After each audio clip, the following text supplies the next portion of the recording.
Olá pessoal, tudo bom com vocês? Sejam bem-vindos ao seu canal de matemática, Matemática em um Clique. Vamos falar hoje nesse podcast, que é o último dessa série, que já tratamos aí sobre o impacto da ciência em nossas vidas, pesquisas qualitativa, quantitativa, dados agrupados, medidas de tendência central para dados agrupados. Vamos falar agora da análise de dados, né? Quando você chega nos dados agrupados, como uma tabela de distribuição de frequência, você pode fazer uma análise, né, mais simplificada, olhando as quantidades das frequências em relação a cada intervalo de classe, mas você depois calculou também média, mediana e moda, são bons parâmetros, boas referências para você fazer as suas análises, né?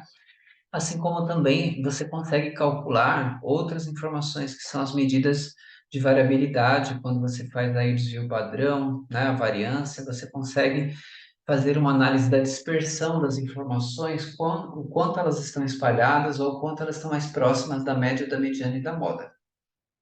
Então, são várias formas, né, vários parâmetros que vocês podem utilizar para fazer análise de dados agrupados. São os mesmos parâmetros que usaríamos também em dados não agrupados, mas como a gente precisa focar em dados agrupados, porque permite análises organizadas de grandes quantidades de dados que já foram estruturados, organizados em tabelas, como essa que vocês estão vendo da distribuição de frequência, é bem interessante que se você tem a média, a mediana e a moda, né, você pode também comparar essas informações, né?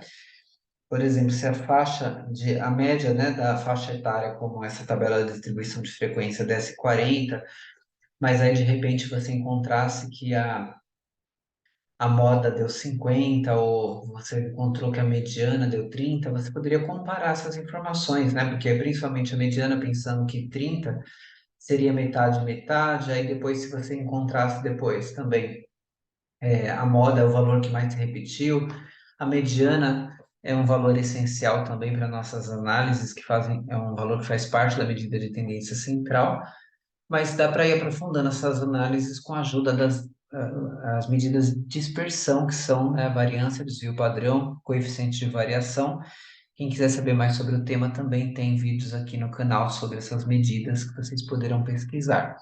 Vou deixar uma indicação também aqui embaixo nos comentários sobre essas medidas de dispersão, que ajudam muito nas análises de dados e especialmente dados agrupados, como vocês estão observando essa tabela de distribuição de frequência. Então, forte abraço a todos e até a próxima.